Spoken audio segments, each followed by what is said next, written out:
Olá pessoal do sexto A, tudo bem com vocês?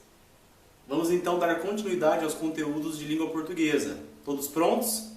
As atividades que o professor enviou essa semana, temos um ícone de um livrinho e o número de uma página. Esse ícone e essa página indicam que ou a explicação ou a atividade foi retirada do livro de vocês. Caso exista alguma atividade sem esse ícone, é porque o professor preparou uma atividade complementar sobre aquele conteúdo, certo? Nós já estudamos este ano os verbos. Estudamos que é uma classe de palavras que pode ser flexionada em tempo. Então chegou a hora de estudar os pretéritos do modo indicativo. O modo indicativo é o modo da certeza, é o modo em que nós enunciamos fatos certos que aconteceram, que vão acontecer ou que acontecem. Quando um fato acontece no momento da fala, dizemos que o verbo está no presente.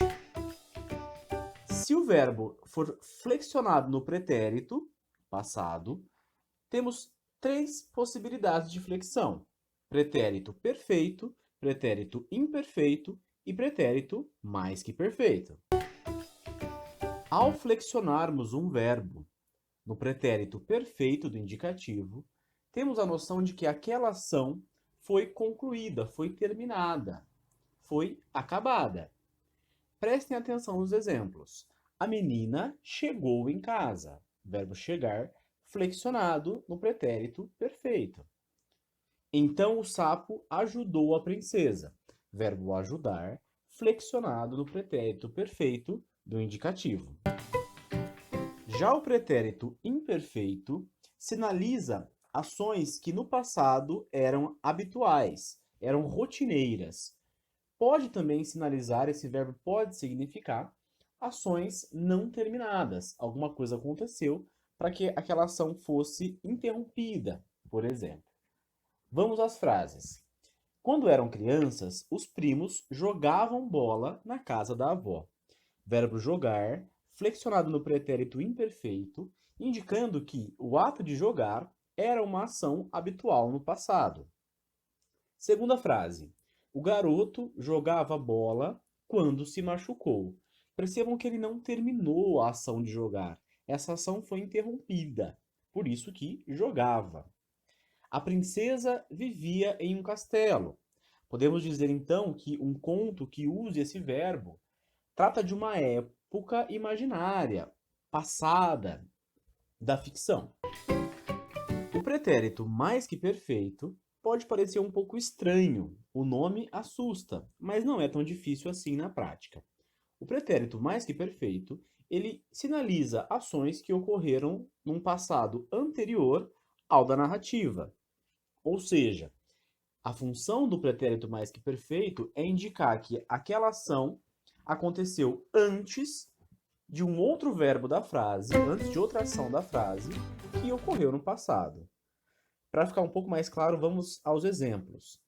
Quando a mãe chegou em casa, a criança já dormira. Dormira, pretérito mais que perfeito. O que quer dizer isso? Quer dizer que a ação de dormir que a criança realizou aconteceu antes da mãe chegar em casa. Essa forma, dormira, fizera, partira, comera, é muito comum em romances, em livros. No dia a dia, nós utilizamos a forma composta. Quando a mãe chegou em casa, a criança já tinha dormido. Então, quando a mãe chegou em casa, chegou está no pretérito perfeito, uma ação concluída, porém, antes dessa ação ser realizada, a criança já tinha dormido. Pretérito mais que perfeito. Para clarear um pouco essas informações, vamos aos exemplos.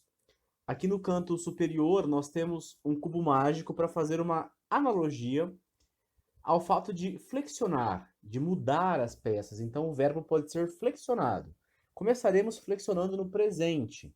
Os alunos estudam a matéria. Verbo estudar, flexionado no presente, terceira pessoa do plural. Certo? Pretérito perfeito agora. Os alunos estudaram a matéria. Ação concluída. Os alunos estudavam a matéria. Pretérito imperfeito. Era uma ação habitual? Ou então, poderia ser uma ação que foi interrompida, alguma coisa pode ter acontecido, por isso que utilizamos estudavam, pretérito imperfeito. Pretérito mais que perfeito. Os alunos já tinham estudado a matéria quando o professor voltou à sala. O professor voltar à sala foi uma ação do pretérito, do passado, pretérito perfeito. Porém, aconteceu uma ação anterior a essa. Os alunos já tinham estudado a matéria quando isso aconteceu. Por isso, tinham estudado pretérito mais que perfeito. Todos estão aí ainda? Podemos continuar com a aula? As próximas atividades são sobre a paragrafação no conto. Ou seja, na hora de escrever uma história, quando é hora de dar um parágrafo, de dar aquele recuo, aquele espaço que vocês já conhecem. Nós temos então aqui 4 orientações de quando isso deve acontecer. Devemos dar um parágrafo quando há uma mudança no local, no espaço dos fatos narrados. Também devemos dar parágrafo quando houver diálogo entre os personagens. O narrador dá a deixa, então teremos um parágrafo só para o diálogo entre os personagens. Podemos também dar um parágrafo novo quando há uma passagem de tempo na história. Depois de alguns dias, após algum ano, é interessante dar esse espaço. Ou então, mudança da situação narrada. A gente vai passar, por exemplo, da situação inicial para a complicação, para o clímax. É importante marcar isso com um parágrafo novo. Próximo conteúdo: coesão e coerência no conto. A narrativa deve ter uma lógica para que o leitor não se perca. O autor de um conto tem que tomar cuidado em desenvolver as ideias, encaixar as ideias para que os leitores consigam entender o que está sendo narrado. Podemos utilizar como recurso coesivo o uso de adjetivos. O que quer dizer isso? Ao utilizar alguns adjetivos para substituir um substantivo, por exemplo, a gente faz com que o texto não se torne repetitivo. A gente torna um texto muito mais agradável de ser lido. A gente percebe que teve um cuidado do autor para que aquela narrativa tivesse uma fluidez. No conto que nós lemos em sala de aula e que também está presente em algumas atividades de agora, nós temos como protagonista aquela bola da árvore de Natal, aquela bola roxa, que depois, sabemos, passa por uma grande aventura antes de retornar para casa. Notem, nesse trecho, que o autor utilizou alguns adjetivos para não ficar repetindo o nome da protagonista. Isso torna o texto mais agradável de se ler. Um outro modo de darmos coesão e coerência a um conto é com o uso de marcadores temporais, como por exemplo, um dia, ainda, daqui a pouco, a noite vinha chegando. São importantes esses marcadores temporais para que o leitor se localize e saiba quando ocorreram as ações. Ainda falando sobre as narrativas, é muito importante estudarmos a pontuação utilizada nesse tipo de texto. É importante sabermos que existem 2 pontos que utilizamos muito, o travessão e as aspas. Como vocês se lembram, a função do travessão em um texto narrativo é a de dar voz a um personagem. Note, por meio deste exemplo, que o narrador dá voz ao personagem e depois o mesmo travessão devolve a voz ao narrador. Perceba que o que está na cor laranja é a voz do personagem marcada por meio do travessão. Em alguns textos narrativos, ao invés de se usar os travessões, usamos as aspas para delimitar a voz dos personagens, como vemos na cor laranja neste exemplo. É importante lembrar que, muitas vezes, quando o narrador dá a voz ao personagem, os 2 pontos são essenciais a essa transição. Dizemos que um texto possui discurso direto quando o narrador dá a voz aos personagens, ou seja, aparece exatamente o que o personagem disse. Para isso, para que tenhamos um discurso direto, usamos os verbos de elocução, ou seja, verbos que anunciam a fala. Os mais famosos são exclamou, respondeu, perguntou, disse.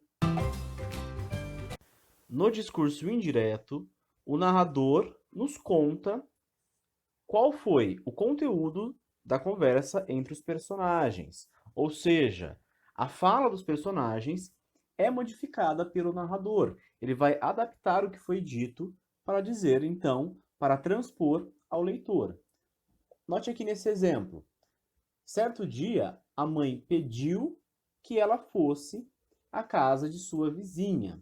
Não temos aqui a voz da mãe, e sim o narrador contando como se deu aquela comunicação. Por isso que o nome é discurso indireto. Nós temos acesso à fala indiretamente, por meio do narrador. Como a fala é indireta, é muito comum encontrarmos no discurso indireto expressões como falou que, pediu que, afirmou que, gritou para, explicou que, ou seja, são expressões que descrevem como se deu uma comunicação para o leitor. Quando uma expressão ou palavra tem um sentido original, que podemos facilmente encontrar nos dicionários, dizemos que aquela expressão tem um sentido denotativo, temos denotação naquela fala.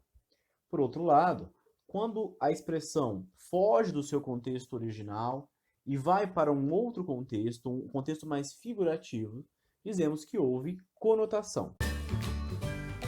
Em outras palavras, dizemos que quando usamos a denotação, a palavra está no seu sentido real. Notem, o pássaro voava pelo céu da cidade. Ou, relampejou durante a noite. Voava e relampejou está sendo utilizado com o sentido real, aquele do dicionário. Porém, quando há conotação, essas palavras assumem um novo sentido, um sentido figurado, imaginativo. Notem os exemplos. O carro voava pelas ruas da cidade. Seus olhos relampejaram de ódio. Percebam que voava mudou de significado. Dessa vez significa que o carro estava muito rápido. E relampejaram no sentido de despejar o ódio, de transparecer o ódio de alguém. Portanto, nesses exemplos que eu acabei de dar, temos a conotação. E por falar em conotação, vamos aprender um pouco mais sobre as figuras de linguagem. Mas o que são as figuras de linguagem? Figura de linguagem é uma forma de expressão que consiste no uso de palavras com sentido figurado, ou seja, sentido conotativo. A personificação é uma figura de linguagem que atribui a seres inanimados características de seres humanos. Ou seja, para dar mais expressividade à minha fala, eu atribuo a animais, plantas e objetos características humanas. Vamos então aos exemplos. Chora, coração. A mãe natureza está brava. A vida sorriu para mim. O mar, frio e sem carinho, também cansou de ficar sozinho. Pneus de carro cantando na rua. O celular estava vermelho de tanto tocar. Ou seja, percebam que nessas frases nós temos ou animais ou objetos com características humanas, certo? Já a figura de linguagem hipérbole acontece quando o autor da frase comete um exagero intencional, ou seja, ele dá uma ênfase no que ele está falando para conseguir causar no interlocutor, na pessoa a qual ele está se referindo, certa emoção. Vamos aos exemplos. Minha amiga terminou com o namorado e chorou um rio. Olha que exagero, né? Chorar um rio. Próximo exemplo. Fiquei séculos na fila do supermercado. Fiquei séculos, fiquei muito tempo esperando. Carlos está nadando em dinheiro. Evidentemente uma hipérbole, ou seja, há ali uma ênfase maior naquela situação. Ela vai morrer de rir, né? Olha o exagero da palavra morrer usada nesse contexto. Então é isso.